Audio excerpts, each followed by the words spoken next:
are all 4 seconds. Alrighty. All right, you guys, here it is, Friday night, and it is first day of April. So I found out today that my son, Joe, who's been making all these great videos for us, his wife is with child, and then, they're kind of woodsy people, like they live in a yurt and stuff, and so she's like quite a ways along, and they finally, she's really big, so they went and saw a doctor that could do an ultrasound. Turns out they got twins. That's the good news. So that's really cool. Looking forward to that. They don't know the sex of them yet, but so far everything looks okay. I don't know how people feel about Siamese twins, but I just feel like if I, had them, I'm a pretty crafty guy, so I could probably build some equipment that would, house them, like a pushing baby carriage, that would, because the nature of where they're connected, I don't know. But anyway, that should be interesting. So you'll all get to see that the next time you come up. No, I'm just kidding. April Fools. You should know better. Funny story, though. Where he gets that is when we lived in Montana, there was this family that we were chums with, and they had little girls. They're not little anymore. They're all grown up. They're grown women, but they were little girls at the time. And Jill was going to have probably Dorothy, so probably our third child. And one of the little girls came over and said, "Mr. Baker, is it true that Jill's going to have a baby?" And they were all excited. There's two little girls, real little. They were like 8 and 6, And I said, "Yeah, it's a secret, though. I don't want you to tell anybody, but she's actually going to have twins." And they were like, "Oh, are you serious? Twins?" "Yeah," I said, "it's even better. They're Siamese twins." And they didn't know what that was. But I figured that they couldn't keep a secret. And so it didn't even, this was on a Sunday morning. It didn't even make it until the end of the church service when somebody said, "I hear Jill's having twins."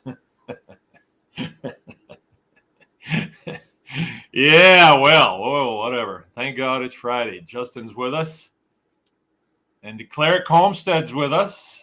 I got a message from DeCleric yesterday, and Andy the Zumwald is with us too.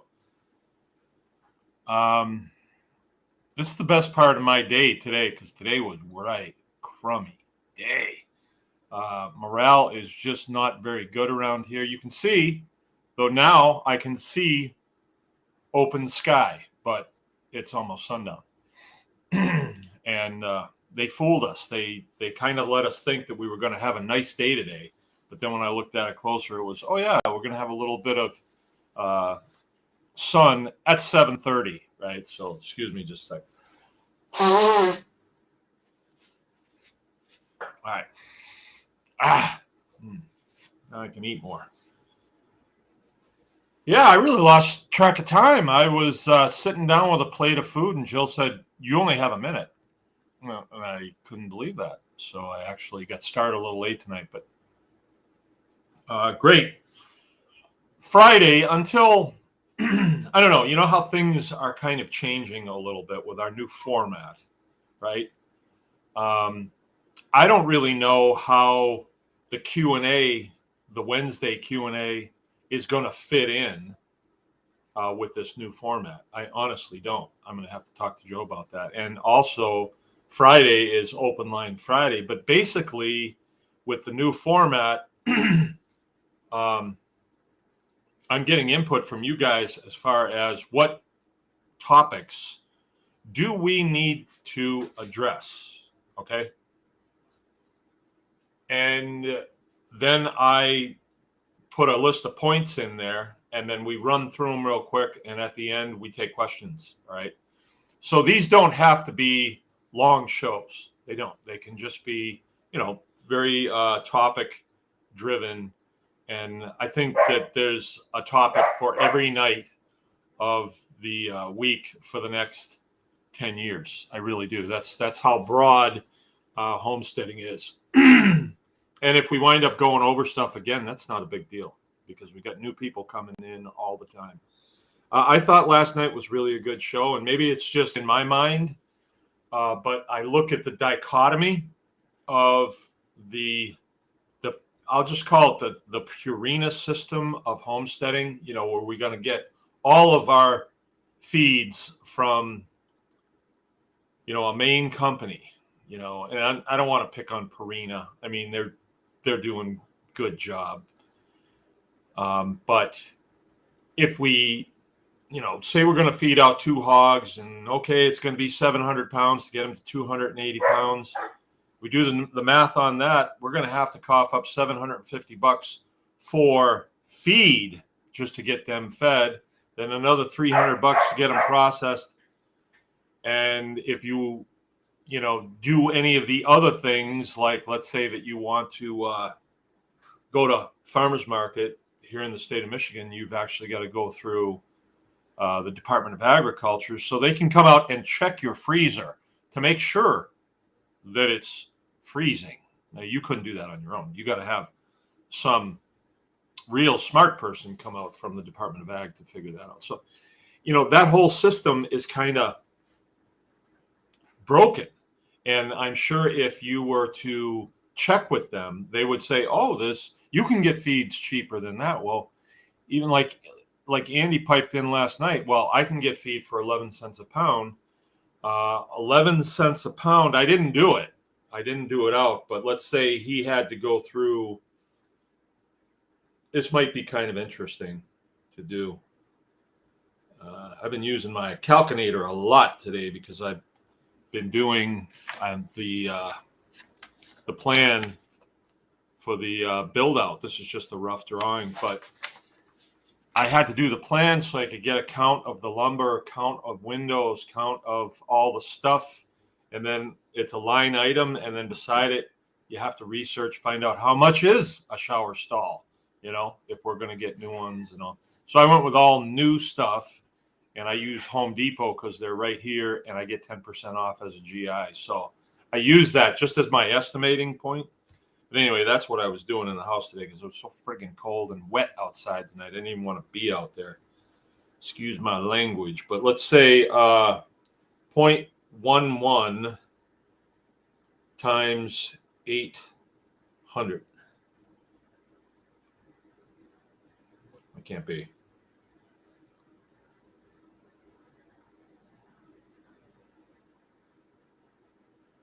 Well, if that was the case, that would be good. Okay, so 0.11 times 50 equals 550 for a 50 weight. All right, so a 50 weight, if we were doing 800 pounds, that would be 800. I'm telling you, I vapor lock when I'm trying to do math in front of people. 800 pounds divided by 50 would equal 16 bags. 16 bags times 5.50 would equal $88. So we should all move down to Greenbow, Alabama. Now that's good if you can get it there. But remember the price that we looked at last night? It was $22 for a 50 weight for Purina hog chow. So that's good. I mean, good on you, Andy, if you're finding that.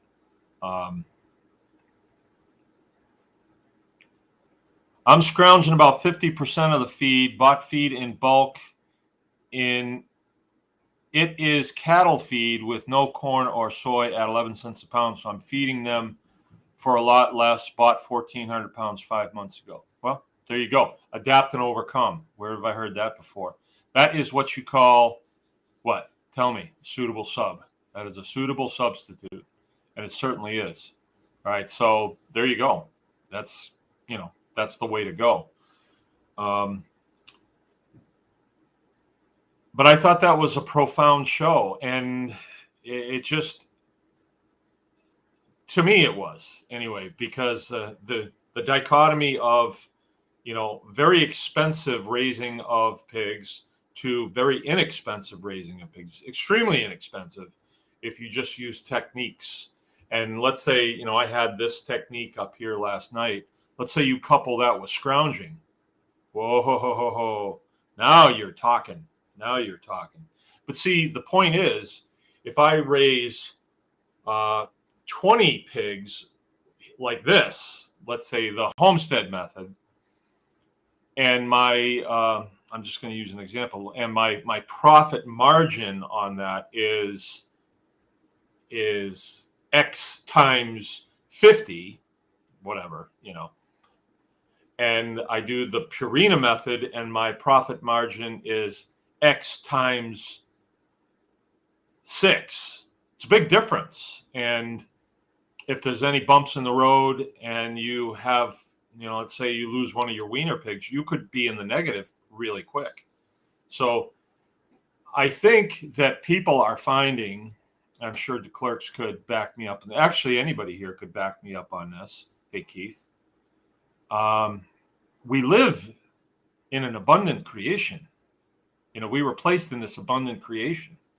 It's like, but yet we're told there ain't no money in farming. And who are we told this by?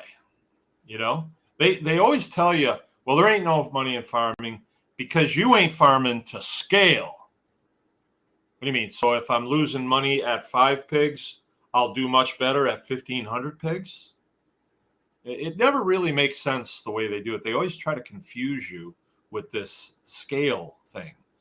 All right. So anyway, I thought it was a pretty profound show, and mostly everything I talked about applies to other livestock. I forgot to tell you something, one of my points. I realized it last night after I was done. But one of the things you have to take into consideration is the type of livestock. And I don't mean just like chickens opposed to pigs. I mean the breed, right? So Mangalitsa is definitely the best pig. It was Noah's pig. It was on the ark. It's definitely the best pig there ever was. And everything else is just a cheap knockoff, right? But if you do get some of those cheap knockoffs, they're not going to be good scroungers. And I'm kidding. For new people, I'm kidding. But I always say that about Mangalitsas because I really like them. But there's other good breeds out there. It's just that Mangalitsa is, it's far superior. That's all I'm saying. But if you got a pig like, white pigs, let's say you got them from a confinement operation and they let a few out the back door for you, they don't do very well on outside, for one thing. They don't do well in the sun. They sunburn, and they'll let themselves get really sunburned too. They don't seem to register it. They don't do well in the cold because they're going to get really cold. They don't build up the fat layer. They've been bred for quick flesh growth, but not fat. And so they won't put on a layer of fat, and that way they require an extremely hot feed all the time, and they're bred to actually take that feed. Too hot a feed is not good. Like, let's say that you just went on a Reese's peanut butter cup feed for the next 2 years. It would not do you much good. It probably would work against you, right? And that's kind of the story with that super hot feed. Also, it doesn't have a diverse group of nutrients for the pig's body, but that's not the point. That's not their goal. Their goal is to just get an animal up to 280 pounds as quickly as possible. That's their goal. Our goal is not the same. We're looking for a quality product and, fairness to the animal too. That's always part of the equation. I don't feel real good about eating some animal that was just kind of raised in the matrix, I don't know. Whenever I see them, I feel bad for them. There was a time I was friends with a guy that had a semi. They don't live here anymore. They moved to North Dakota, but he would take loads of pigs down to the plant, the processing plant in Indiana. And some of the pigs, they were being taken from Barryton, which is just south of me, like 35 minutes, from there down to Indiana. And the pigs were so weak that some of them could not get off the semi, right? Just a short ride like that. It was no more than 4 hours. I drove it a couple of times. I didn't have my license to drive a semi. Taking a big risk, but nothing happened.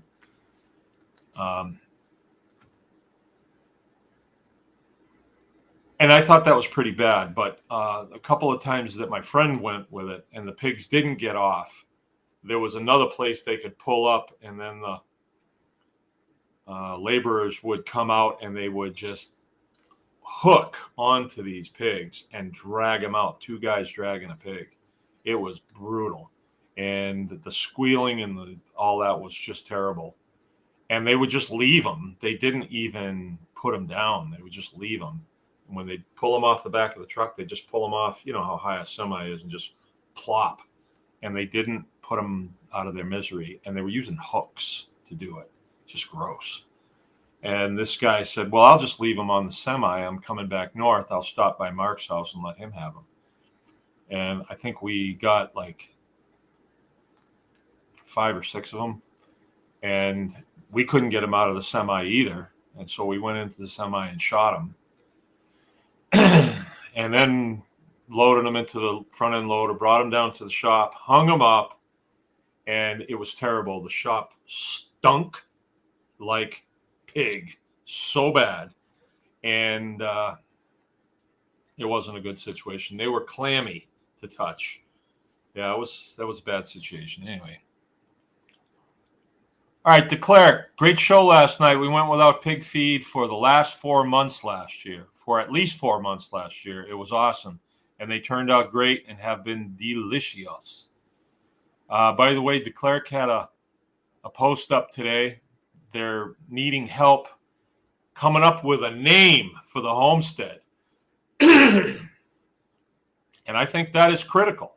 I got a lot to say about that, but I didn't want to say too much online just cause. The people on the tribe are friendly, right? But I don't say anything over on the Mangalitsa page. There's some real nasties over there, and they'll just chew up whatever you say. So I've learned my lesson. I don't like anybody hurting my feelings. Andy is scrounging about 50% of his feed. Yep. Okay. I read that one. Good. We had a 50 by 50 plot dedicated to corn and pumpkins last year. Basically maintenance free, tons of feed, and we sold enough pumpkins roadside to pay for all the seeds and a few hundred. Cool. Pumpkins are, wow, they grow good. All that stuff. They call it the 3 sisters. If you put pole beans in there too, Beth, and you plant pumpkins, corn, you got to use the open pollinated stuff. You got to use Indian corn, right? Not trying to be racist, dude, but you got to use Indian corn. And Indian corn is something you should think about growing. Got a little story about that last night. With all the talk, food talk, constantly, right? It's I don't think we're going to starve anymore. I think we're all, aren't we on to Will Smith? I don't know. What's the latest thing? I think it would have been better if he came back and he smacked his wife too. I would have loved that. I could really care less. If they hadn't put it, everybody put it, so I would have never seen it. I haven't ever watched one of those Academy things, whatever it was, Oscars or whatever. I don't know. I really don't care. I don't think I've ever seen a movie with either of those guys in it. I saw clips of Legend, right? Or maybe, I don't know. I wasn't interested. It was stupid, so I tuned it out. I thought it was dumb. But all right, you're gonna want to do. Oh, so the corn. We have two gardens, and the one over here close to the house, Jill always puts sweet corn in there, and I love sweet corn. I just love it. And then the one over by the maintenance shop, she puts popcorn or Indian corn or whatever you want to call it. And that corn's really cool because at the end of the season, you just leave it. And then you go out and you get it, and it's totally dried. And it's designed to come in, and you take it off the cob, and then it can just go up on the shelf. It can go in, containers and go on the shelf. And Jill made, from the corn from last fall, she made pancakes with it last night. And normally I get too geeked about pancakes, but these ones looked good. And she told me that they're made out of that Indian. And so I thought, well, I'm going to have to try one of these. And so I put a lot of that nice Jersey butter on it, I think. And then I put a little of, I don't know, I usually don't like maple syrup because I don't like pancakes. Maybe that's it. Pancakes, I just don't like them. But these ones look better. And so I did put some maple syrup on there, and it was really good. I said, hey, let's have these more often. If we had those type of pancakes with sausage links or bacon, angle eats of bacon, it would have been too good. It would have just been too good. It's been too good. And Nancy's with us, and she's changed her name to the Ice House. I wonder what that's all about. Ooh, DeClerc's asking about broiler feed. Last year, we were paying 20 cents or maybe 23 cents. Yeah, that's tough. But good point. What did we pay last year for broiler feed? I don't remember, but I paid 27 just now. Oh. This year. Okay, well, Jill just got broiler feed from McBain Grain, and she paid 27 cents. Not good. So 27 cents. Let me figure that one out. I know I should be able to, but 0.27 times 50. 13.5 a bag. But this is from McBain Grain, and this is bagged. We usually don't do business with McBain Grain for our broiler feed, but I know what's going on. Our bin needs to be power washed out, and I'm the one that's supposed to do that, and I haven't done it yet. And so we're not getting it from our usual supplier, which is Country Feed over in Mayo. They come over with a big truck, and then they fill the bin. We usually get like 4 tons at a time. One of the reasons why we don't use McBain Grain is because it's sort of along the lines of the Purina deal. It really is. I mean, they're not there to give us a good deal. That's not why they're there. You know, it's sort of a feed store. It's not really a co-op. go in there myself. I stopped going years ago. I'm kind of like that. It pissed me off. I quit going in their store, mostly because I don't want to say anything. I don't want to speak the truth, because a lot of these people can't handle the truth. They really can't handle the truth. I'll tell you what happened there. I wanted them to have a mill there where they make up these potions. And the guys that work in the mill, they're not going to do anything out of the ordinary without a directive from the main guy, the boss.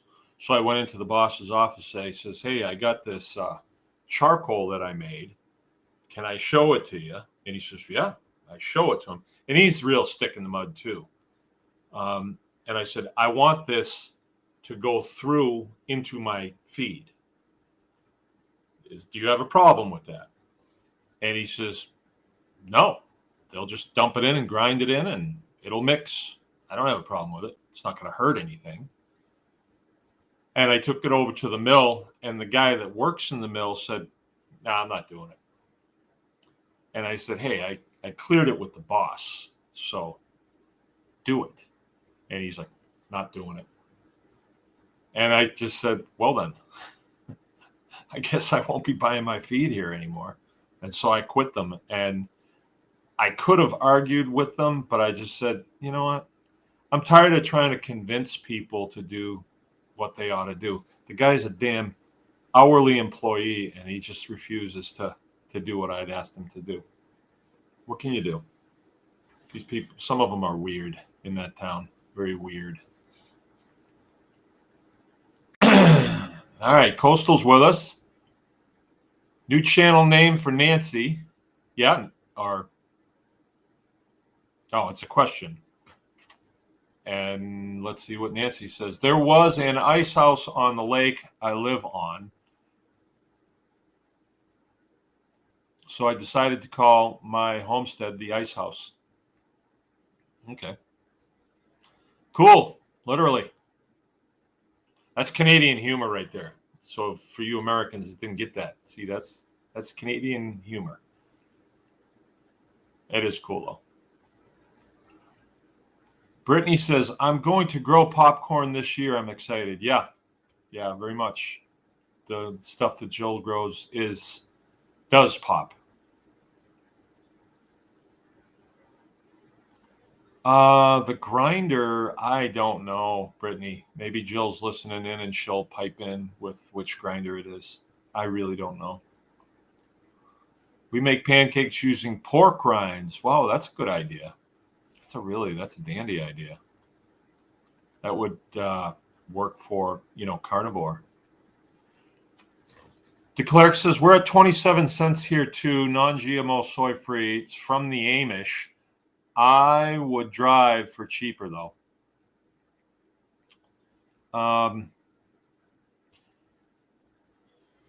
Try Country Feeds in Mayo. Just see if they go that far south. You can get an idea, though. Country Feeds. They're not Amish, but they were Amish. So they're all the refugees from the Amish camp. So they still work hard and stuff, but they drive. So, and no, they're not Mennonites. They're Amish. But once they leave, that's it. They're not Amish anymore. We just bought all our feed for the broilers this week, and it was just under $300 for 23 bags. I think John said the cost to feed each bird will be around $5, and that's for raising 75 birds. Yeah, along that line, I started to bring this up, and I wound up talking about Mangalitsa, but what you're going to want to do is you're going to want to utilize species of animals that can utilize what's in your environment. So if you live on a farm and, wow, look at this place where we grow out our chickens, it's covered with clover. It might be a good idea to use freedom rangers, because really eat clover. Oh, but they take so long to grow out. Yeah, compared to the broiler, the white broilers, they take 2, 3, 4 more weeks to get them really nice. But they're beautiful, healthy birds. They're full of fat on the inside, nice kind of darker meat. Oh, flavor on those things compared to the white broilers, it's night and day. Night and day to the connoisseur of fine chicken, probably. So the broilers, the White Mountain Vantress ones, or the Cornish Cross, they call them sometimes, they're not real good at converting, say, clover into flesh. But the Freedom Rangers are. And, they take longer, but you get that nice fat coming out of them that you just can't beat. Oh, it's so good. So that's something to consider right there. I mean, if we went into like super austerity measures and you couldn't get, let's say you couldn't get anything to feed your chickens, like do a mental exercise. Okay, if this feed, if I can't get this, I've got 75 birds. What am I going to feed them? All right, start putting your thinking cap on and decide what you're going to do. Let's say you go to the feed mill and they say, well, we don't have any broiler feed. And you would say, well, what do you have? And they'll say, well, we've got this scratch feed. And you would have to make a quick decision because, like, if they don't have any broiler feed, then maybe the scratch feed's going to get cleaned out too. So you got to make a quick decision. Can I feed that to my chickens? Don't rely on the guy that works at the feed mill. He might, at the one here, they're old guys there. So they've done this stuff. Maybe. Nah, I'm thinking of the one, all those guys haven't done really anything. They sure have nice pickup trucks. All right.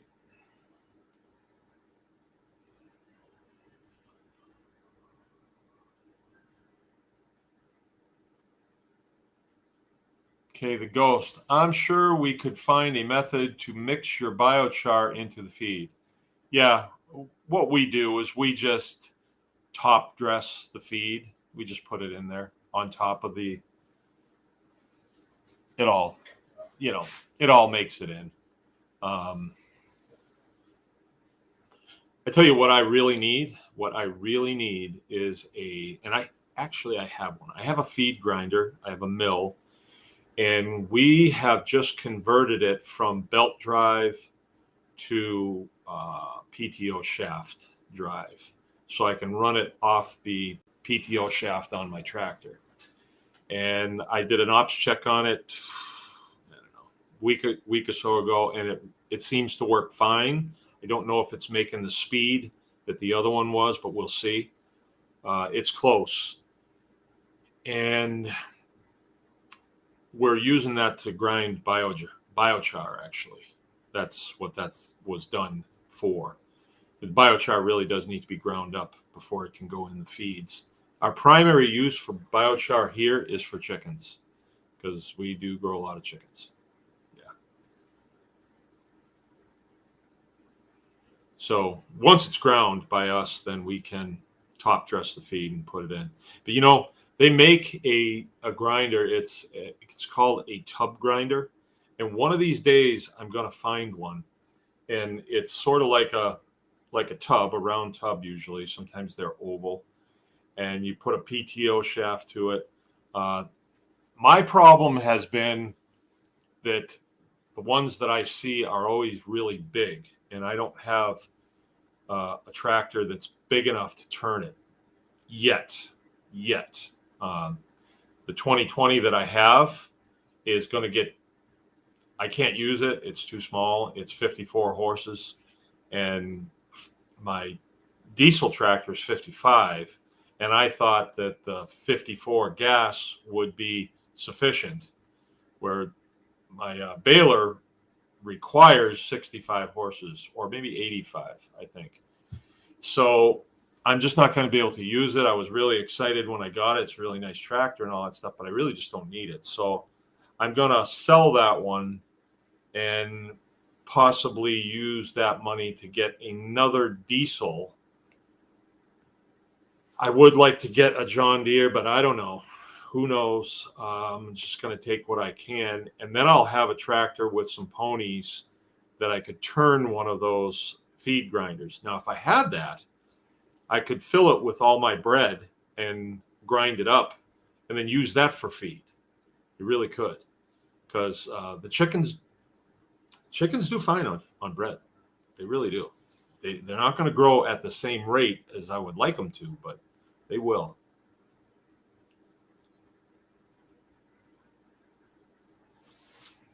Got mine as a gift many years ago, and Mark has fixed it once. It's a neuter mill grinder, and I did fix that. Okay, Honey's with us. Right on. I'm seeing what I can do to get Easter weekend moved to the following weekend so you can come to the seed swap. And I'm not sure who I have to talk to about that, but I'm looking into it. You could probably make a good chicken feed mixing your grains with dry soldier fly larvae. That's a good idea. Saw some Africans drying BSF larvae. BSF for feed, maybe a bit of biochar in there too. Yeah, see, there you go. I mean, I made this thing a few years ago. It never got used last year, and that's kind of, well, maybe it did, but it's a pole that's in the layer chickens pen, and it's up maybe 12 or 15 feet, and there's a pulley on it, and it comes down to a gate, and there's a bucket on it, and you can raise that bucket right up there as far as you want, and then you can pull it back down.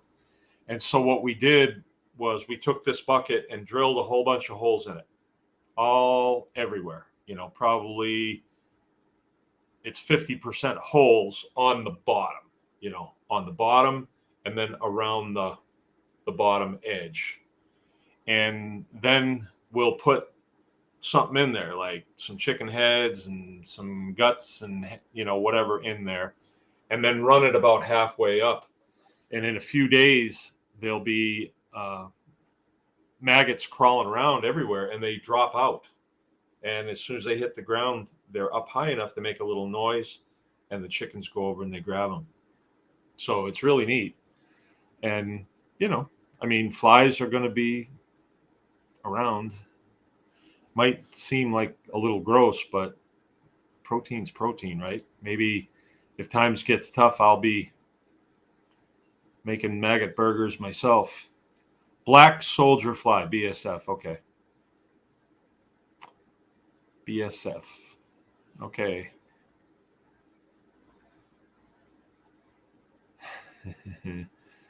Honey says, I think you need to talk to the Easter Bunny. Hopefully he doesn't work for the government. USA Patriot. Ever come across a Gel feed grinder at a good price? I used to have one. I did. Out in Montana, I had one. I paid $1,000 for it.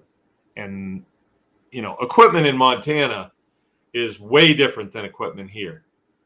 Stuff here just, it gets covered with water every morning and it sweats and, it just deteriorates with rust. And plus there's so much salt in the environment here because they salt the roads. Everything just really goes to pot quickly here.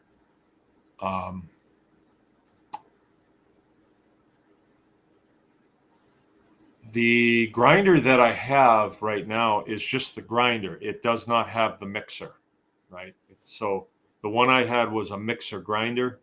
So you would run feed grains into it or other things. You could even had a tractor on it where you could put flakes of hay that it would take in. So it would grind them up too and it would make a nice feed. A good price for something in Michigan would be probably about $3,000, because if you get something really old, then the chances are they're still going to want $1,000 for it, but it's going to be kind of useless. I mean, Sean Wise is with us. What's up, tribe? Hey, Sean. Cool. USA Patriot 1791. Yeah, I need to look into that again, making feeds. It's that's one of the things that if you can overcome that and you can make your own feeds, you can really pull ahead of the pack. I tell you what, if you live in a place where they grow things, I got a load of sugar beets, and I know somebody piped in on here. Oh, sugar beets, they're GMO. And the reason why I don't balk at sugar beets, they're, well, I guess maybe I'm being, obstinate here, but I balk at corn silage because they're directly spraying it with glyphosate, right? So the whole plant is getting sprayed. Even when there's a head on there, even when there's an ear on there, they're spraying it, and it's just going into it and drying. So it's there, right? And the corn is genetically modified so they can spray glyphosate on it and it won't kill it. That's the modification that they make. I don't think people are aware of that. But everything else is not genetically modified. All the weeds, although they're becoming that way, and they all die. So when the stalk and the head and everything and the tassel and everything is ground up for silage, you're getting a good percentage of glyphosate in there. So I have a problem with that because we saw problems in the animals. But with a beet that is below ground, they're spraying that at the beginning, so that the beet and the greens on the beet can get a head start on the weeds that are in the ground.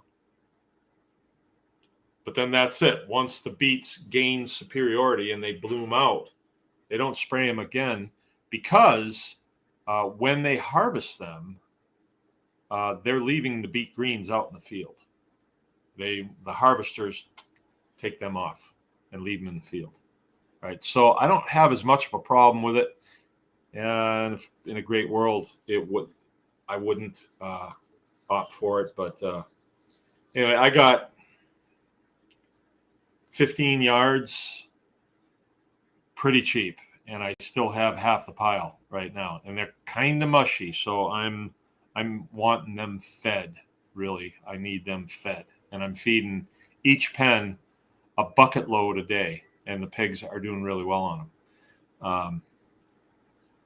What was I going to say? Oh, does this strike a chord with anybody? I was in the shop the other day. And we were inoculating logs, and we got done with that process. The logs are still sitting in the shop. I need to haul them out and stack them up, but they're still sitting in there. And we used about half the bag of the inoculated sawdust. So it's the spores. It's full of spores. And I put it in a plastic container, and it was sitting on the workbench. And I had brought some biochar in to show the kids the other day. It was some really neat stuff. There was some bread in there that I biocharred, and it was in that video. I brought it in to show the kids. Was that yesterday or the day before? Day before. So I brought it in to show the kids. It was sitting on the table for a little while, and then somebody got after me like, do you want me to throw this away, or do you want to take it out to your shop? So that's my signal that get it out of there. It's going to disappear, right? Sitting on the dining table. So I took it out to the shop and I just put it on the bench, and I just happened to put it on the bench right next to that container with mushroom spore in it, mushroom spores and inoculant and all that stuff. I guess you'd call it inoculant. It's got spores in sawdust, right? So sawdust is just the medium, I guess. And so they were sitting side by side, and it caught my eye, sitting side by side. So it was one of those things where you look at it and you say, something tells me there's a correlation here. I'm not sure what it is. It's sort of like I thought of it when Honey put that little quip up that she thinks I need to check with the Easter Bunny about Easter. Because the Easter Bunny and Easter eggs don't come from bunnies, but yet there's a correlation there somehow. And I think it's because ever since we were little kids, we get Easter eggs in our baskets and a chocolate bunny in there. I don't know why. That's a Catholic thing, maybe. But I think that's a made up correlation, actually, unless it's some satanic ritual that I don't know about and I don't want to know about. But does anybody else get a feeling about, biochar and that inoculated sawdust? Is there something there? We need some astute person. Ghost, you ought to be able to decipher that feeling. I don't know. Maybe I'm getting quite mystic now that I'm listening to Janine. I wonder if you ever did listen to Janine. She's going places now. She's interviewing other people. She's interviewing doctors and all kinds of people. I'm telling you, and if she was a crackpot, a lot of these people would not want to be on her show, but they do. Anyway, but maybe I'm getting mystic about this, and I saw that biochar and the side by side, so I couldn't help myself. I mean, I could have helped myself, but I didn't. I crushed up the biochar. I put it in a bag, and I tamped it down with a chunk of 2x4 right there on my bench. And then I poured it in the inoculant, and I stirred it all up, and it changed the color of it, made it dark. And I thought, I have got to go cut me some new logs so I can put this stuff in the logs to see what's going to happen here. Because I just get the feeling like something's going to happen. It's going to be better because of biochar. You might notice sometimes I call it biochar and sometimes I call it biochar, because we have people that occasionally on the show that are from New England. And if I say biochar, they won't know what I'm talking about. But I say biochar for Andy's benefit from down in Greenbow. That's how they say biochar. They call it biochar. All right, Ghost has got it. I knew somebody would. Mushrooms need the carbon from the char. Many mushroom mycelium do well after the forest fire. Many mycorrhizal fungi interact with tree roots, so there's a definite correlation. You know what? I didn't think about that. I did not think about that. But you would have naturally occurring charcoal on the ground after a fire. And I knew a kid out in Montana. I've talked to you about him before. That kid that lived on the river, and he reminded me of Huckleberry Finn. And he showed me a bunch of stuff. He would take off every year, and they actually followed the forest fires. So if there was a forest fire 2 years ago, he had it on a map, and he would get there somehow. And he brought equipment with him. Sometimes he could only get in there walking. most of the time, could only walk in. And so he would have to pack equipment in and set up a place that nobody could find him. And he was just out picking up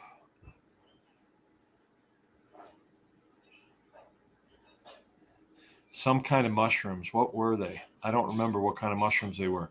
Maybe it doesn't matter, but they were highly sought after, so much that he brought a gun with him, and it wasn't for bears. He didn't care about bears at all, but it was other people. Yeah, and they would just follow the forest fires around.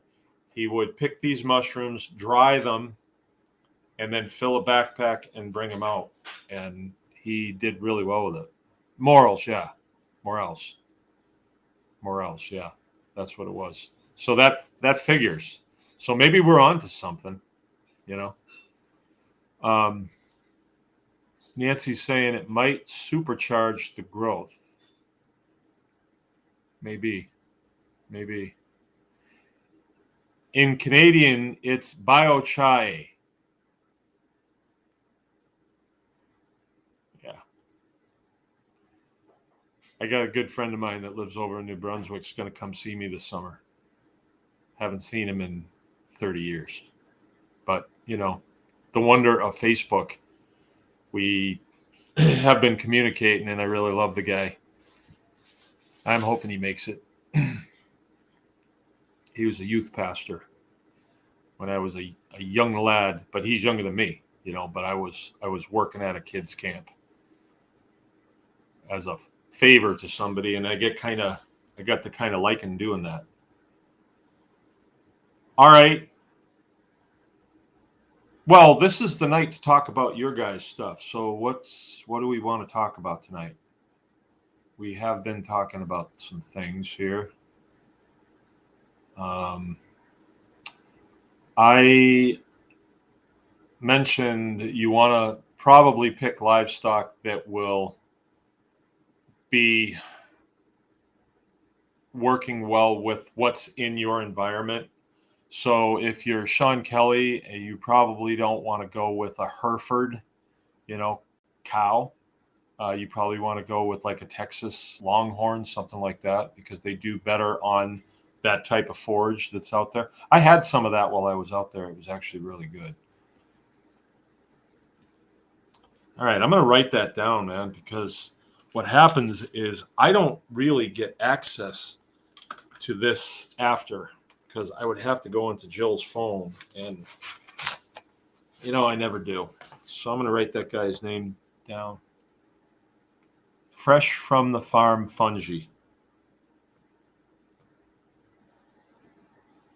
Oh!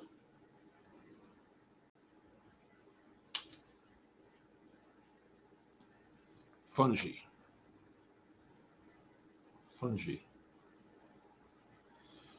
The other day, I went on kind of like I've told you, I really don't listen to other homestead channels. I usually kind of like no, and I just go. I don't know. I don't get into too much. You know, a lot of them are very basic, the basics, or I don't really dig their philosophy a lot of times, or they have, you know, it's just usually something. I don't know what it is. I don't know. For a long time, I couldn't listen to them. I would try because I think there's a lot of things to know, and there's a lot of people that know a lot of things. The other day, one came on, and, you know, it was the autoplay. I was listening to something else, and then this came on. The voice sounded familiar, but I didn't recognize it, and the person goes into an explanation about food shortages and how she is going to proceed with food shortages, and how she got to the point where now she's a farmer, and come to find out that her husband was a minister, and she was like a minister's wife type thing, I guess. And they were poor as church mice, like a lot of ministers are. And on and on and on it went. And I found out that the reason why they got into farming, and she's just a really smart gal. She really is. And in the past, I always nah, I don't want to listen to this. But and it's roots and refuge, right? And I don't know. I've gone through some sort of phase or something.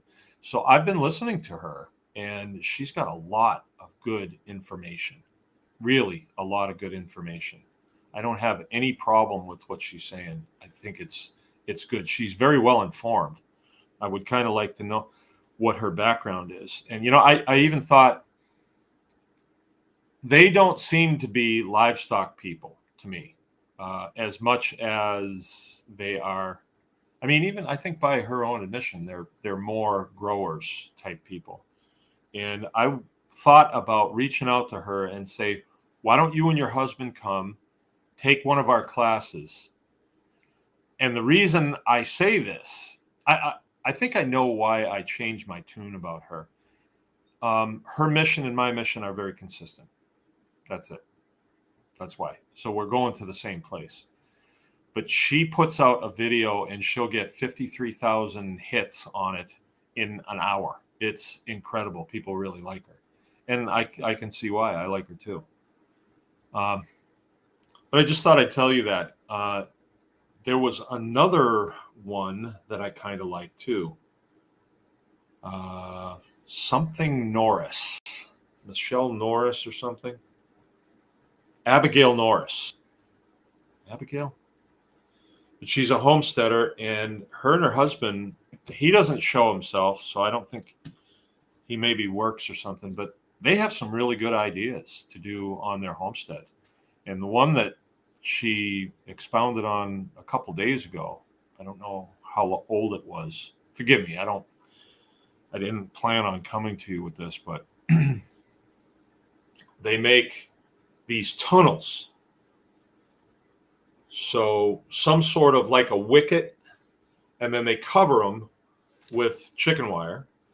And I think I know how I would make mine. I think I would make it with, I think I'd make sections. I think I'd make 8-foot sections with 2x4s that I would rip down the middle on a table saw. And then I would bend conduit to make an arc. And then I'd affix it on either side of the 2x4. So it makes a tunnel. And you make it in 8-foot sections. And then when you put them together, you've got 16 and, so on and so on.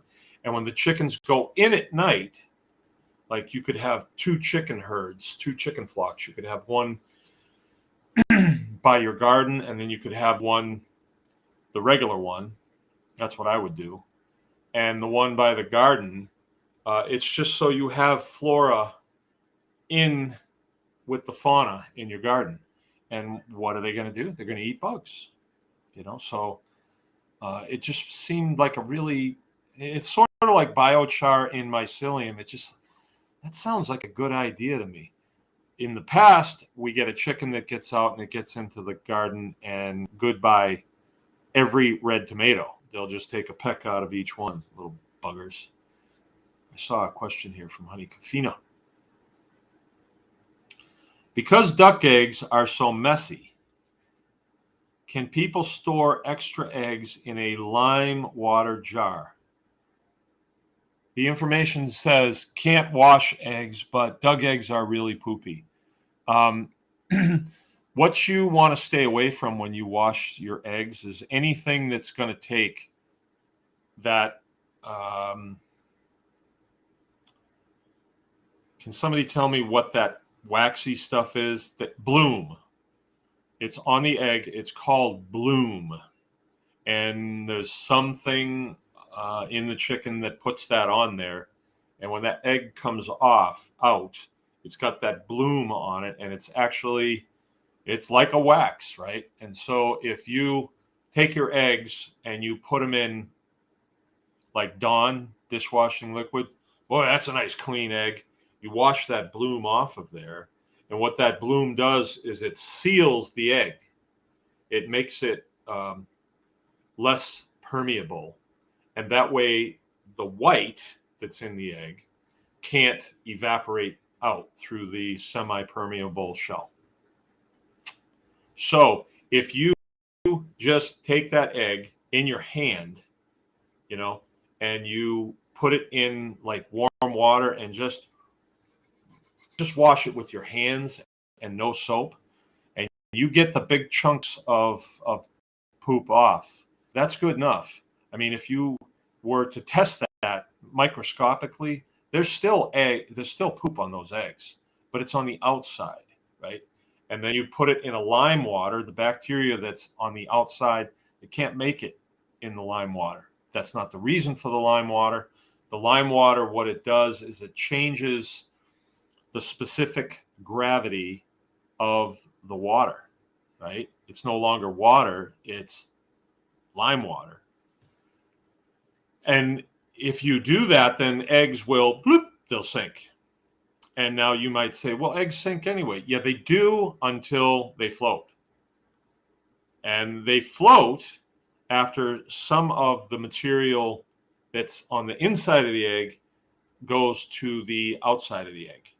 And then you have like a gap in there. But you won't if they're submerged, right? So there you go. That's why you do that. So just so long as they're submerged, if there is osmosis from, the lime water into the egg or egg into the lime water, you won't get a gap that will cause the egg to float. So I think you'd be okay doing that.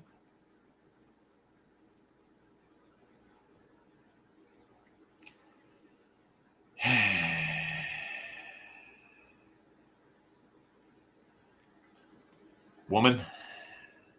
Okay, so leave the poopy stuff on the eggs. It's too much to wipe off the dry towel. Jill has spoken. Can't wash them, honey. They need every bit of the protective coating to last. Been there. Right, that's the final word. Well, I can see you've listened to what Jill says anyway. She's the one that does it. Maybe she knows what she's talking about. But I think that the bloom is not water soluble.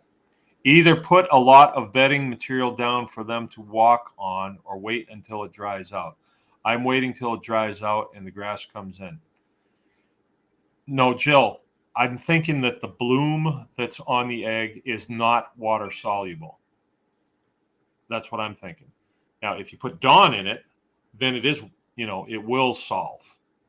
So I'm telling her just use warm water. All right, I guess we need this needs to go to Google. We're gonna have to ask Mr. Google. Who else can we ask that knows everything? Where's Jack when you need him?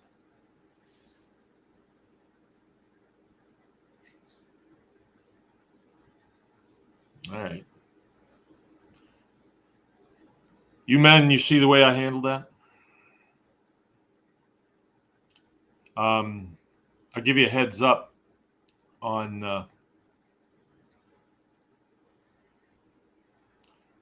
Rumble today. I listened to Owen Benjamin again. I listened to him in doses, right? But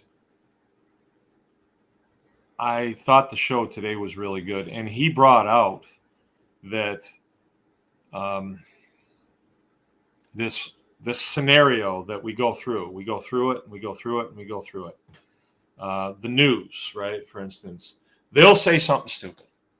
They'll like Tucker Carlson. Everybody loves Tucker Carlson on the right? We got to love Tucker Carlson.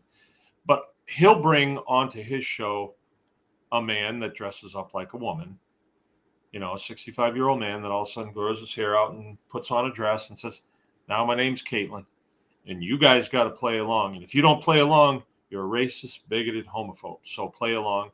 And Tucker plays along. And then we kind of like, well, I'll put up with this. I want to hear what this guy has to say. And this guy says, well, I'm a Republican. So I might run for governor in the state of California. And the whole thing is so frigging outrageous that we have a tendency to go to our buds and say, can you believe this? Can you believe this? And you give it a lot of thought, and you keep thinking about it, and it's nuts. And I come on here and I rant and rave about Bruce Jenner and all this stuff. I'm doing exactly what they're trying to get me to do. That's exactly what they want you to do. What you do is you just disconnect from it.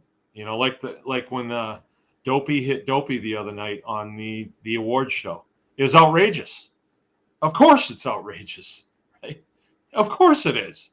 But people are going to debate that and debate that and debate that, and it's going to go on and on and on.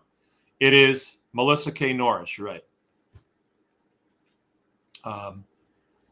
But what Owen says, I mean, I am consistent with what he's saying. It's like, forget that. Forget the stupid stuff. Don't even pay any attention. Create your own. And we're doing it. He's doing it. He mentioned Joel Salatin. I don't listen to Joel all the time. I don't know why. I just don't get him, I guess. But he's preaching the same thing. He's saying, start your own system. Ignore these idiots. Let them starve. Let them eat their own stupid food, but ignore them. Create your own systems. Yeah, you know, we can rant and rave about a business in town that won't grind up my biochar and my feed. Grind it yourself. What happens if I grind it myself? What happens? I learn stuff. And I get it done, right? We rant and rave about other businesses. Newsflash, hospitals are businesses. Oh, they make you do this, they make you do that. They should change. They're not going to change. They're going to change. Well, they will change when their board of directors says, hey, we got to do something here to get money flowing again, right? Then they'll change. But until they change, create your own. Are you saying create your own hospital? I am. The school, they're teaching kids that in kindergarten that, well, you're a little boy, but if you want to be a little girl, that's okay, you know. And this is why it's okay. Do you like to play with it? Oh, then the tendency. They're not going to change. The teachers that think that's the right thing, let them pull your kids away from them, right? Pull your kids away from them. You don't like the food system? You know, there was years ago. This is like old news now, but years ago, Walmart said, "Hey, there's a profit out there. You got a bunch of people that want organic, and we'll just change the rules, and we'll get the USDA to buy off on it. Boom, we got organic. We charge 30% more for that stuff. That's fair. That's fair. I mean, is it ethical? It's Walmart. You want ethics? Come here. You know, don't go to them for ethics, and don't say, well, they shouldn't be able to do that. The USDA should be looking out for us. Right. I got a bridge to sell you if you think that. Just forget about them. They're not there for you. They are not there for you, right? No matter what they say. And they've got good arguments that it's very hard to disprove, because to disprove a negative is a task. You know, they say, well, we ensure food safety. When's the last time there was a huge outbreak of da-da-da-da-da-da-da-da, and millions of people died? When's the last time that happened? Well, that hasn't happened. But it hasn't happened in our community either. Well, you guys only service a small group of people. Okay, I'm not even going to argue with you. I don't care. We're going to do our own thing. You guys can just do your own thing. Go watch the Oscars, get your shots, and have a good time. But, okay. Beth is saying, I'm a bit behind, but Melissa K. Norris is the other channel you mentioned. Yeah. And Jess from Roots and Refuge, both very big followings. Yeah. It'd be fun if we could, you know, cross-pollinate with them. That would really be fun. I would love to. I honestly, I'm to the point now where I just want to be immersed in this. And the ghost is saying it's hard to detach from that crap, though. I'm glad you said that. I am really glad you said that, because I know some reason you're right. But you think back to like the 1800s, middle 1800s. Not that I was there or anything, but what was the Facebook of that time? You know, it was the carnival that would go from town to town, right? And we even saw some of this in the I don't know, 50s, I guess, or 60s, when you watch reruns of Andy Griffith. The carnival comes to town, and I don't know if we saw too much of that in that, but maybe accounts of books that I've read, like about the carnival, right? And the more outrageous an act was, the more people would go see it. The bearded lady, right? Now, who really wants to see that? But people would go, and they would, and that bearded lady, she was just, you know, doing so well. She was also the fat lady too, you know. They'd have some lady that was just huge and just sitting there on a stool eating pizzas, and people would, wow, that's really, you know, hey, let's go back and see the fat lady, you know. Why? What's wrong with us, you know, wanting to do that? And then they'd have like freak shows. So they'd have like a two-headed man, or they'd have, you know, a guy with six fingers, or, you know, that was the way that they did that back then. And why did they do that? Because it sold. People would pay money to get into a carnival where they could go see, you know, a geek. Remember a geek? We used to call each other geeks all the time when we were little kids. I asked my father one time, what's a geek? And he says, well, it's usually a guy at a carnival, and, you know, he'll do anything. He's usually an alcoholic, and they'll throw in chickens and he'll bite the heads off of it. And people will pay money to see that, to get grossed out. I remember a movie that came out when I was overseas. It's called Faces of Death. And it was all staged, but it was really gross. And just hearing about it, it was like, no, I don't want to see it. But then somebody'd say, hey, I got a copy of Faces of Death. You want to come over and see it? Yeah, I'll bring a six-pack with me. And we would sit there and get grossed out watching Faces of Death, right? But the movie sold. It's probably still out there. I think the guy that made it was Marvin P. Gross was his name. Horror movies. Why do people want? I mean, I don't, but people do it. Like, and it's like a drug. You get that dopamine hit from that.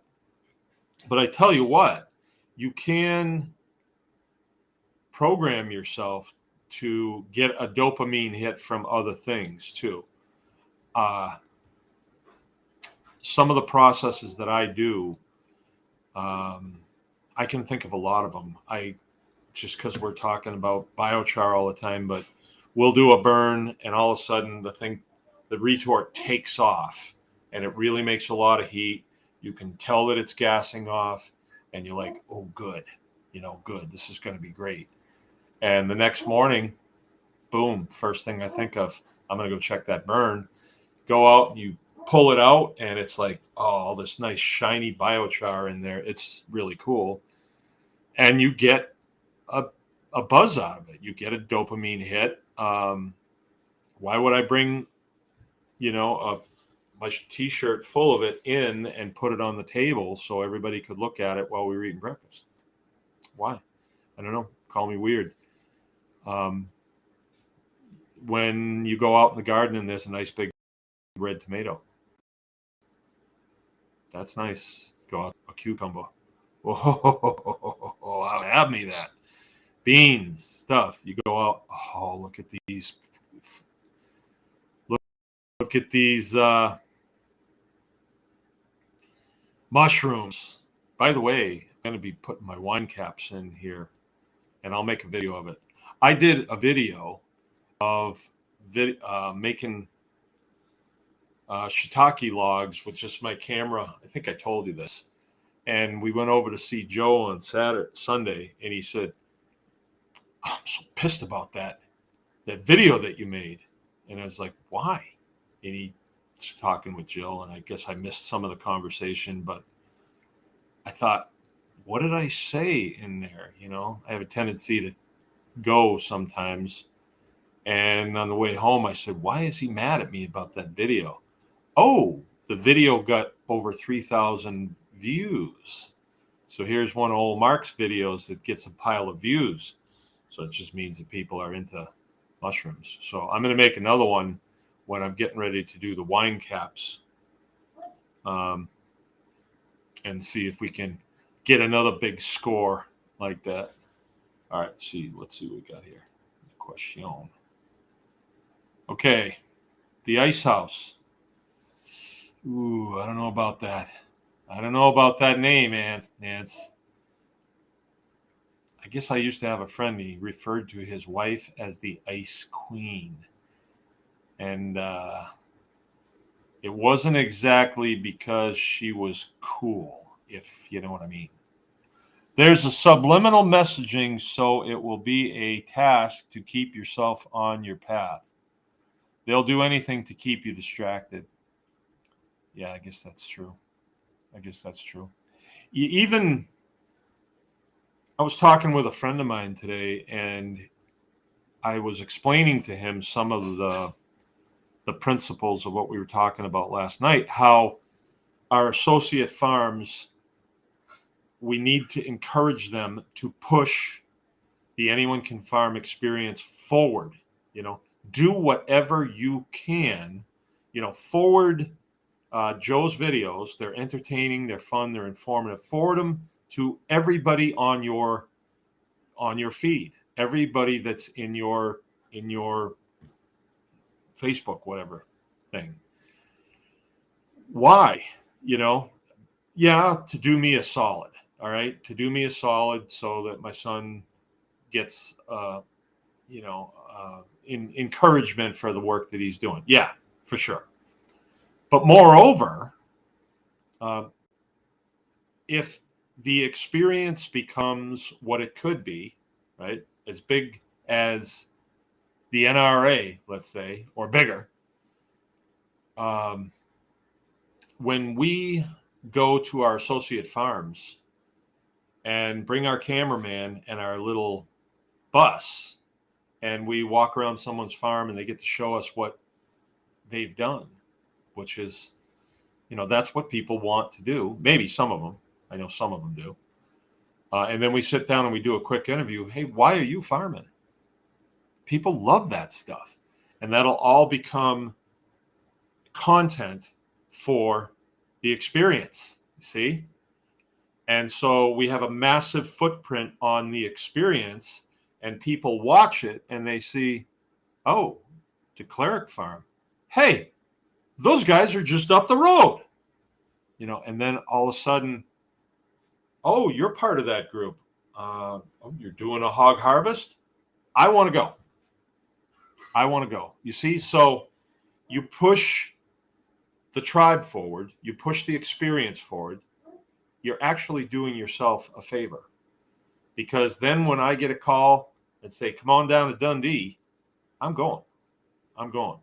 So that's why I want to encourage you more than I have to push this forward. This is good content. It's just we want to accelerate the rate that it's getting out there. Joe tells me that the trajectory on this is good. It's good. And I feel as though good is good. And Joe doesn't usually blow smoke. He usually tells me the way it is. So I'm fine with that. And we should all be excited about that. Okay, abundant living. Honey, if it were me, bed the nest. Okay.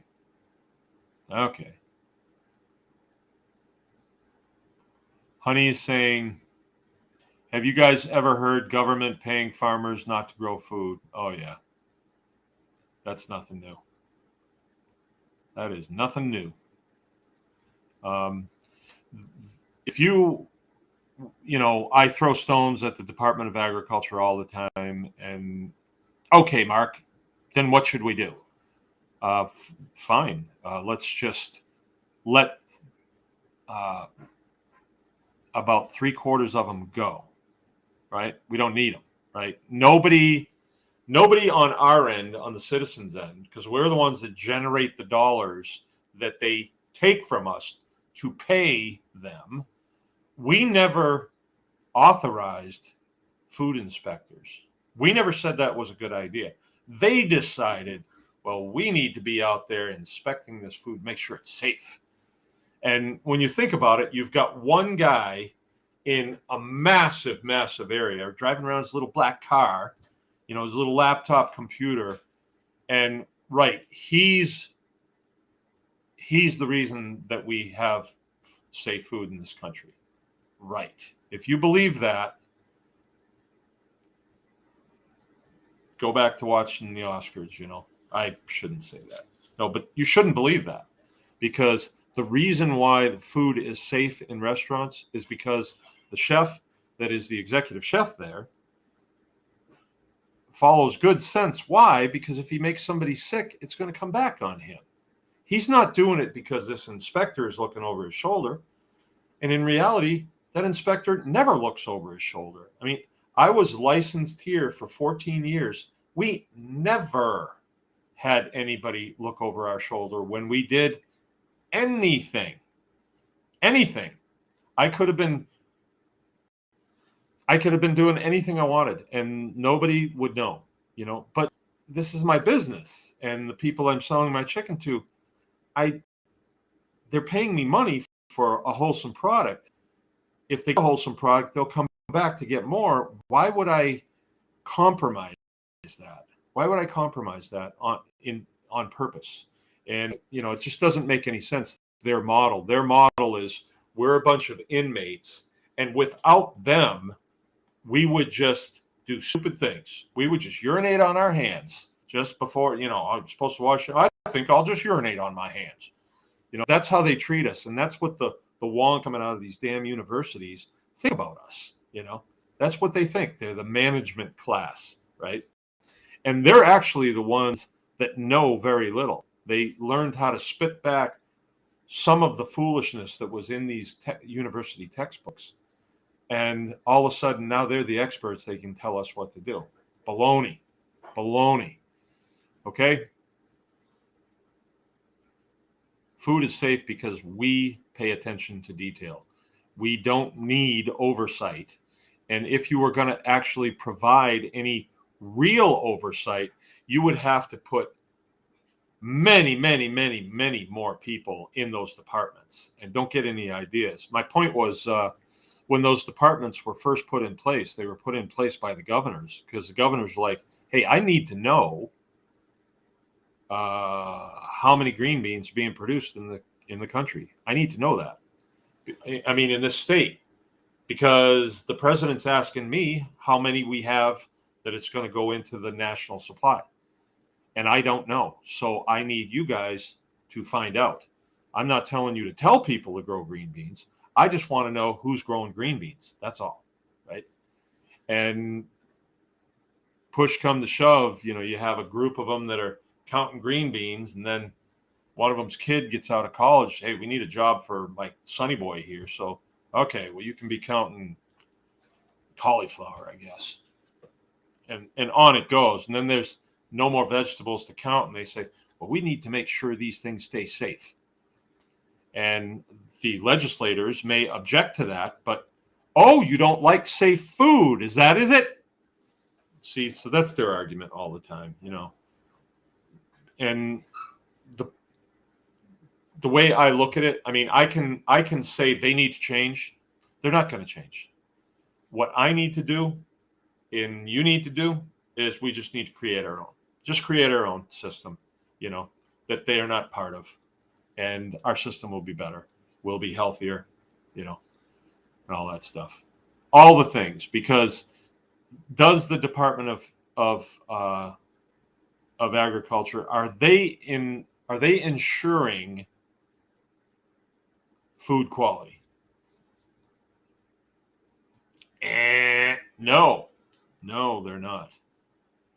Okay, honey, have you guys heard? Oh yeah, have you guys heard of farmers not paying to not grow food? Oh yeah.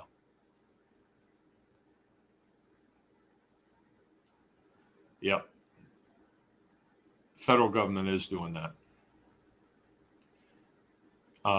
There are legitimate reasons to do that. There's a land bank. It's called CRP. All right. So the president says, okay, we are providing enough food to feed our people, and then some more that can be exported. Hey, that's good. That's good. Nothing wrong with that. But certain amounts of the farmland is put in conservation, and they're conserving it. They're not preserving it. They're conserving it. Why? It's actually what's called a WRM. It's a war readiness management. It's an asset that is there in case we need it. We have lots of things like that. We have reserves of fuel. We have reserves of coal. We have reserves of all kinds of stuff in case we need it. We are fortifying the position in case we need it. So there are legitimate reasons to put land in CRP. Let's say we have, this pool of money, and through the channels we find out, we're going to have way too much wheat this year. Yeah, we don't need it. So they put a program out there and they say, hey, if you guys don't plant this year, then we can cover your losses. And that's actually a good thing, because if you have the market totally flooded with way too much product, then it's a supply and demand issue, and then the prices go way down and the farmers can't even pay for their diesel fuel. So there are legitimate reasons to do that, but I'm not saying that what they're doing right now is legitimate. Right now, they want a food shortage. They need a food shortage. They need it. But what are we doing? We're saying, not in my house. You might want a food shortage, but I'm not into that. So I'm going to E&E. I don't mean to say E&E. E&E means escape and evade. I am going to E. I'm going to evade that. I am going to go over, under, adapt, overcome. I am not going to let these weenies vanquish me or tell me, if you want food, then you got to do this. Nothing doing.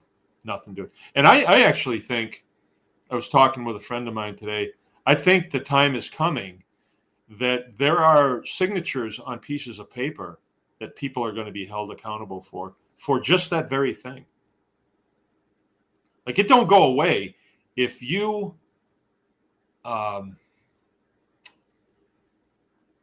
what would that be called? If you coerce people, illegally coerce people with a medical procedure, and it is in writing, I think that you can be held accountable for that. Now, the way it is right now, people are getting away with murder, but I am really looking forward to a new world, right? When we let those systems dry up by just coming over here and doing something else. When they just dry up, they lose power, right? Just don't pay any attention. That's one of those things, honey. Those stories come out.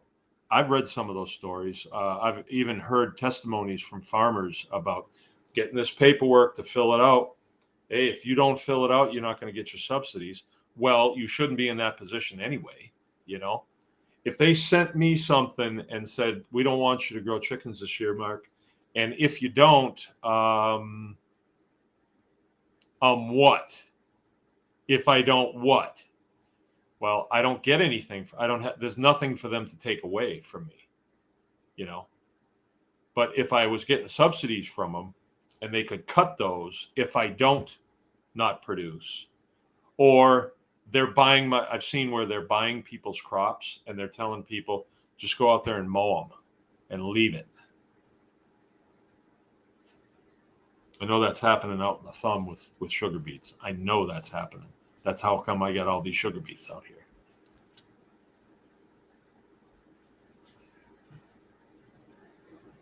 Okay, the ice house.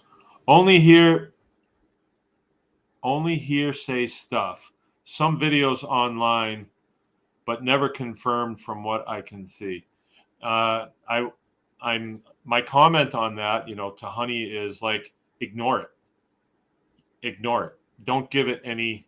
Just spend the time creating food. Right? They're saying farmers being paid your tax dollars to turn. That's outrageous. That's outrageous. So you go down to the coffee shop. This is outrageous. Go into your garden and start getting it ready to grow food this year.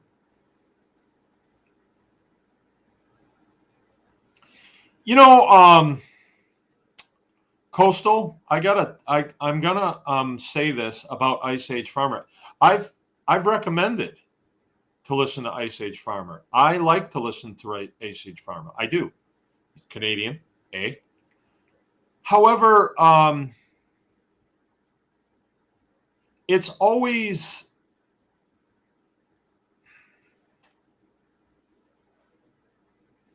I don't know. I got to be careful because I do this too. Hey, there's a storm on the horizon. Let's get ready. But it's constantly storm on the horizon. Better get ready. Storm on the horizon. Better get ready. I think it needs to be storm on the horizon. Okay, so let's get the fertility of this up. Let's be specific about what the fix is.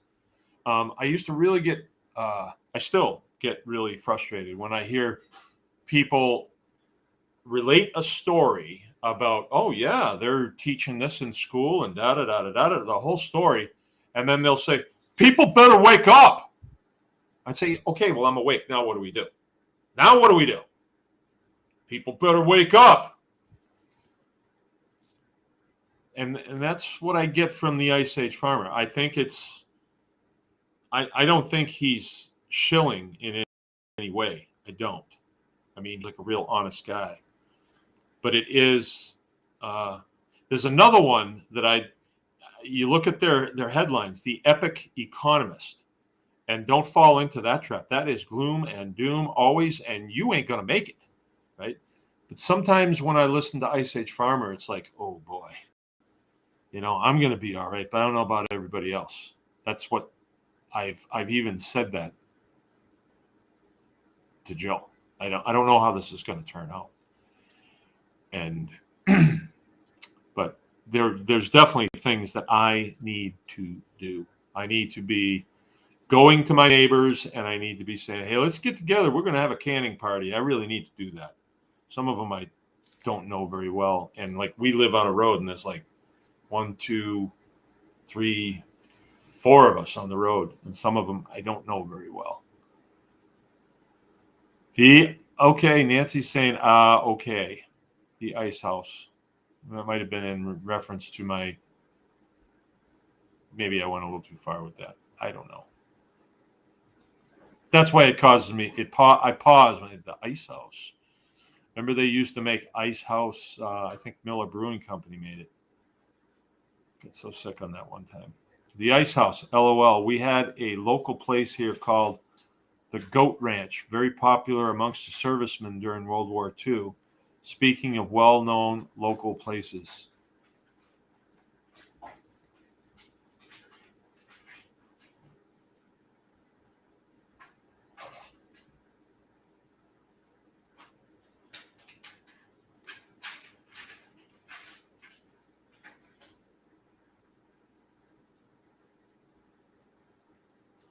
All right, Coastal, Honey's saying Coastal, I saw his video. Yeah.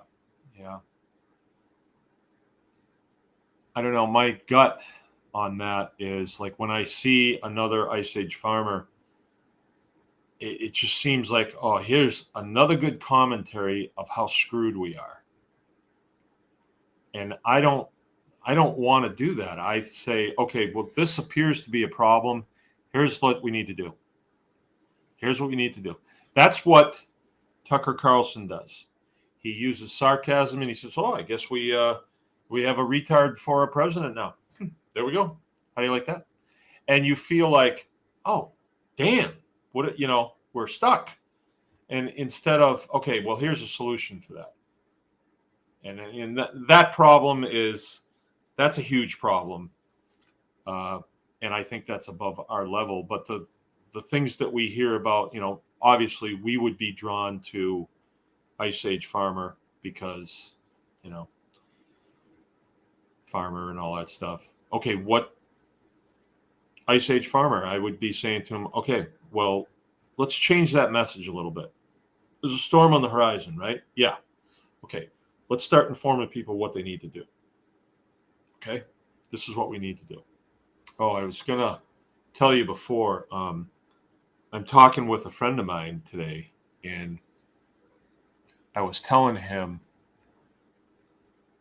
that I can't prove it. I can only go by my gut, but I think things are changing. And I think small farms are going to be leading the way at some point, which right now they're really not. As far as some things, as far as nutrient density, I think they're leading the pack. And as far as farmers being in good mental condition and not shooting themselves and all that stuff, they're doing really well. But as far as, publications that come out that promote industrial agriculture and the amount of people that industrial agriculture employs and the amount of subsidies that come from the government and all that stuff, no, they're breaking ground that we've never seen broken before. They can actually run failed businesses and still do quite well. But I said, I think that's going to change because that is a direct result of corruption. And I think it's going to change. And he's like, yeah, people should be able to farm if they want to. And I said, Dave, when you say people should be able to, that implies that people can't.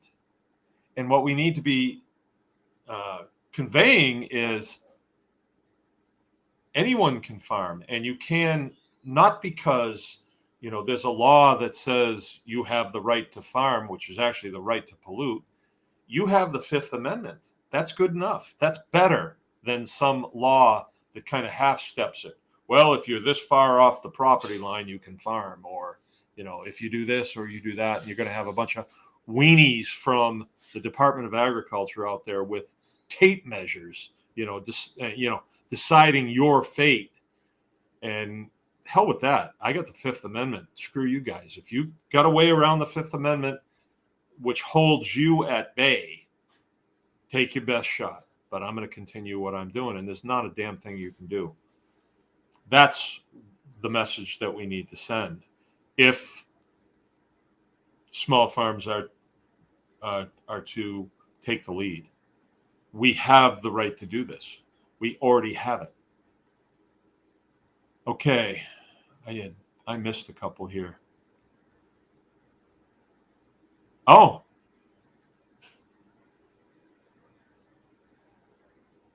Okay.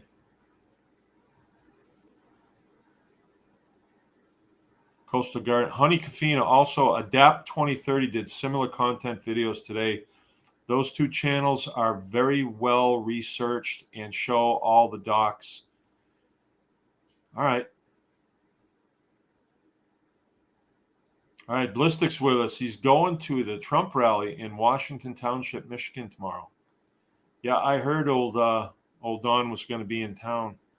Let us know, man. I'd like to get some direct commentary on how it was, like numbers of, if you can estimate the crowd and maybe share some photos and stuff. That would be really cool.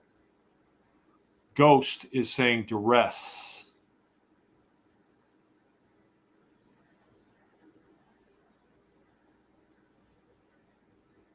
Who's under duress? Not me.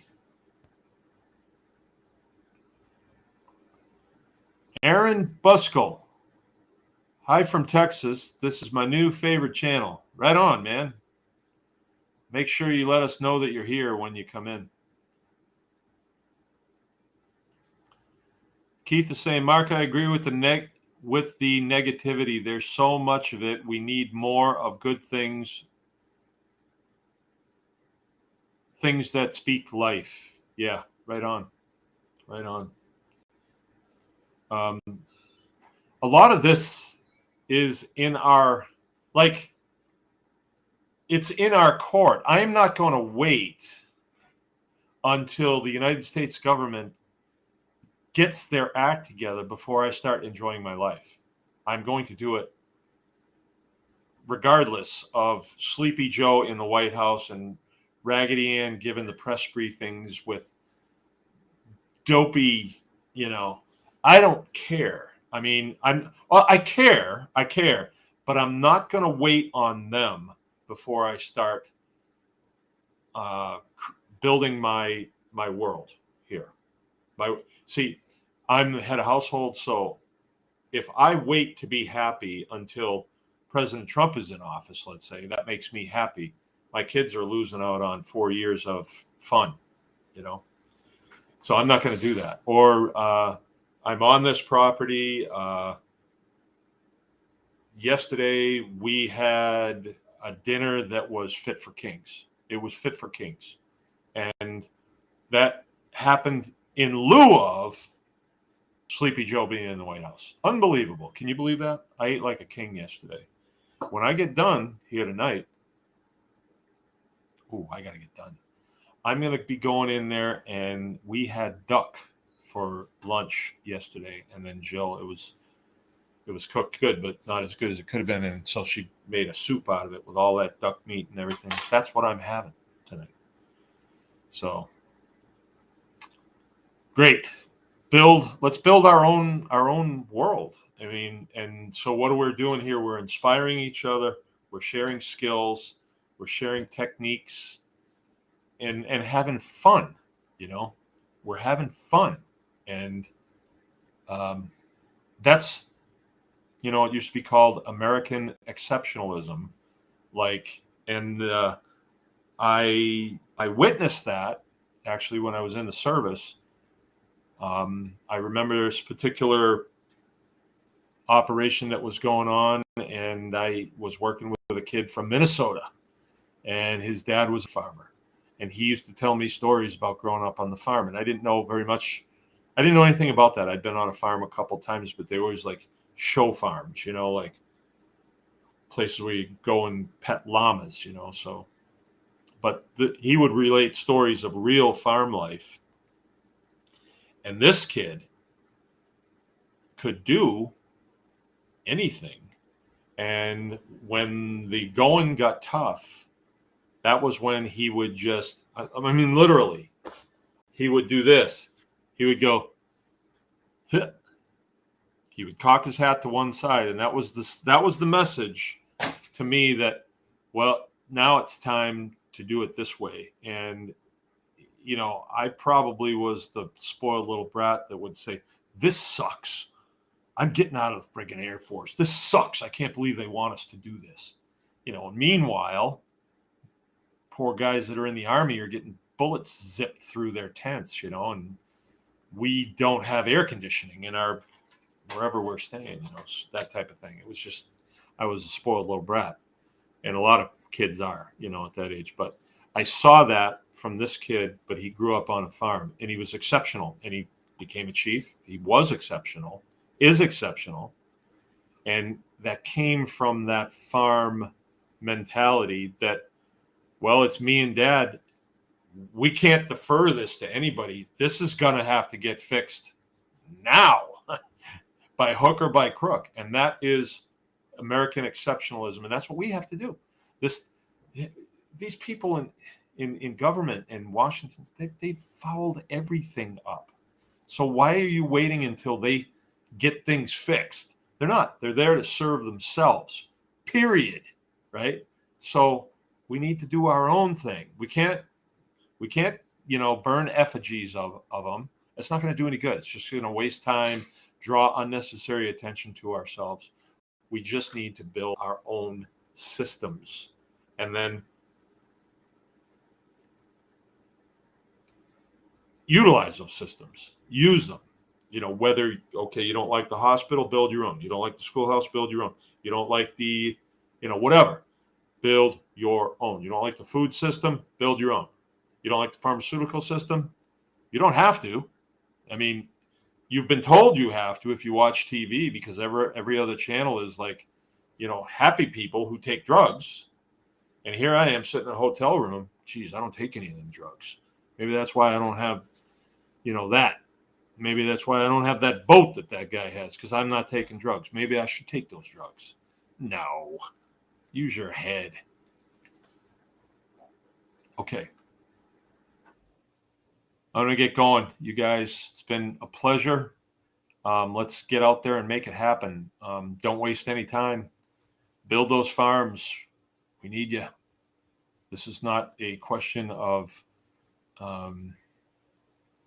being posh. This is necessary. This is national security. Feeding America. Feeding America. That reminds me. I listened to a podcast today. It was a video thing, and it was I listened to a lot of Veterans Chronicles, just because I like the way they talk. And this particular guy was what they call MACV SOG, and he was a Vietnam guy, and he was a Green Beret. And I know a couple of Green Berets, and anytime I see one of them, I get to, understand their heads a little bit. Their mission is completely different than what you might think, like what a SEAL team guy is about. Green Beret guys are more like, wow, they're like pastors with guns, honestly. I mean, they're killers, don't get me wrong, but their job is more hearts and minds, right? They're the indigenous people. They want to turn them to us, right? So they have to be pretty slick. But this guy had this phenomenal testimony of his time in Vietnam a couple of times that he was there. His name was John Middle. His handle was Tilt, if you want to find him on YouTube. Phenomenal story. Had me captivated. I mean, he was just so good. And shoot, why did I tell you that? There was a purpose for me telling you that. He was a farm kid, upstate New York, milking cows. No, he wasn't a farm kid. His father was a milkman. This is a tough little Italian kid from New York. But anyway, oh, well, hell, I can't remember why I went into that. But it was really good if you get a chance to listen to it. I think you really get a bang out of it. There's a good reason why I was going to relate that story. Must have been, or else I wouldn't have brought it up. But I got to go. I'll see you guys Monday.